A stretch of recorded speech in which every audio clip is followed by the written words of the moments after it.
Kıymetli misafirler, Malatya Peygamber Sevdalıları Derneği tarafından düzenlenen Parkistan adlı park buluşmaları programımıza hoş geldiniz. Programımız Kur'an-ı Kerim tilavetiyle başlayacaktır. Bismillahirrahmanirrahim. Muhammedur Resulullah وَالَّذ۪ينَ مَعَهُ وَشِدَّاهُ عَلَى الْكُفَّارِ رُحَمَاءِ بَيْنَهُمْ تَرَاهُمْ رُكَّعًا سُجَّدًا يَبْتَغُونَ فَضْلًا مِنَ اللّٰهِ وَرِضْوَانًا سِيمَاهُمْ فِي وُجُوهِهِمْ مِنْ أَثَرِ السُّجُودِ. Kıymetli gençler, değerli aileler, aziz misafirler. Bugün burada Malatya Peygamber Sevdalıları Derneği olarak başlattığımız anlamlı bir etkinliğin ilk adımını hep birlikte atmaktan büyük bir sevinç ve onur duyuyoruz. Parkistan adını verdiğimiz bu buluşmalarla gençlerimizi hem aile ortamında hem de kendi değer dünyamızla buluşturmak istiyoruz. Medeniyetimizin bizlere her zaman helal dairesi geniştir, keyfe kafidir, harama girmeye lüzum yoktur, ilkesini öğütlemiştir. İşte bizler de bu düsturla hareket ederek hem eğlenmeyi hem de anlamlı vakit geçirmeyi gençlerimize sunmak istiyoruz.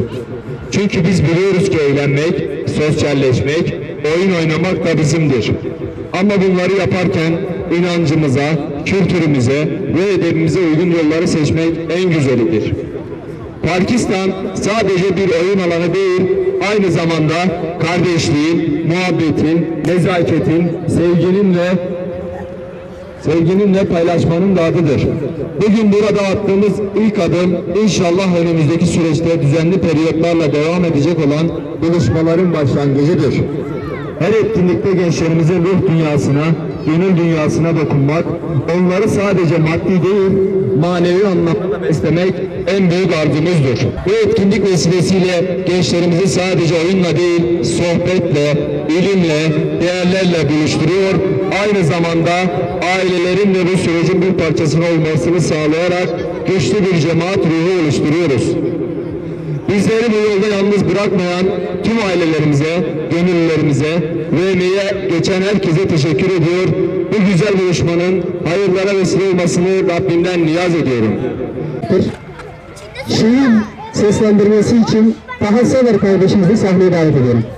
Okuyacağım şiir, Filistin'de 9 adet şehit çocuğu olmasına rağmen yine de ben şehit olacak bebekler doğururum diyen Filistinli doktor Ala'nın şiiridir. Ben Filistinli doktor Ala, 9 kez doğdum Aksa'nın kucağında, 9 kez öldüm zalimin kurşunuyla ve 9 kez gömüldüm soğuk toprağa.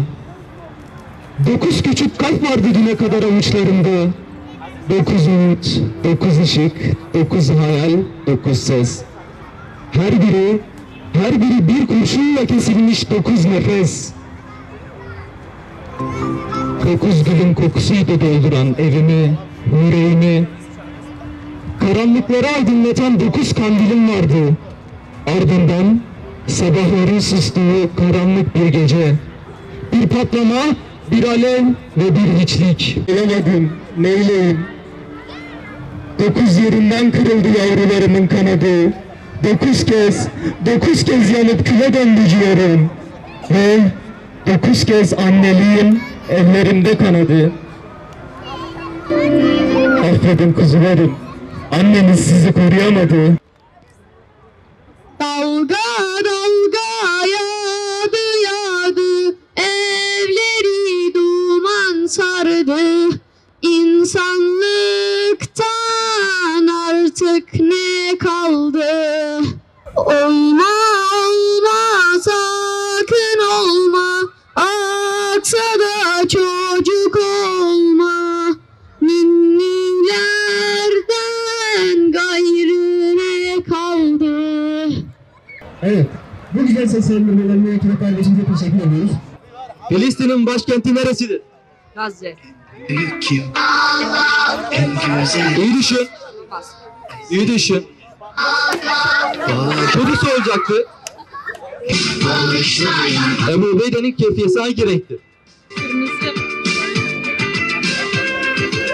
Şimdi siyer ile ilgili sorular soracağız. Hazreti Muhammed sallallahu aleyhi ve sellem kaç yaşında peygamber olmuş? Peygamberlik hangi yaş? 40. Geç çabuk. Peygamberimiz peygamberlik görevi sırasında ay gidanda hizaya çek. Nurda. Hazreti Muhammed sallallahu aleyhi ve sellem torunlarının isimleri nelerdir? Hasan ve Hüseyin. Hazreti Muhammed sallallahu aleyhi ve sellem dedesinin adı nedir? İyi düşün. Şey diye hatırlamıyorum. Patlayacak. Abdülmuttalip olacak. Hazreti Muhammed sallallahu aleyhi ve sellem'in amcasının adı nedir? Hazreti Ebu Talib. Evet aynen. Tamam doğru geç. Peygamber Efendimiz'in yakın arkadaşı ve ilk halife kimdir? Hazreti Ebubekir. Geç.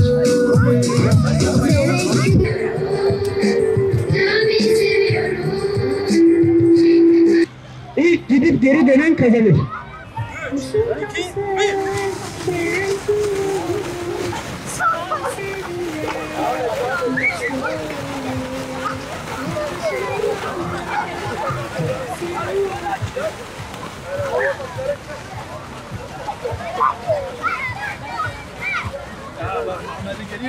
Muhammed hadi. Sevda sevda tüm dillerde peygamber sevdalıdır.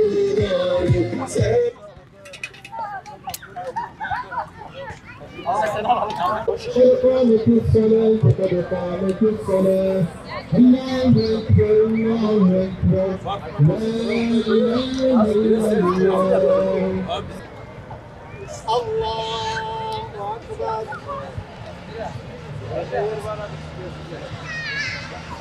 بسم الله الرحمن الرحيم الحمد لله رب العالمين الرحمن الرحيم مالك يوم الدين إياك نعبد وإياك نستعين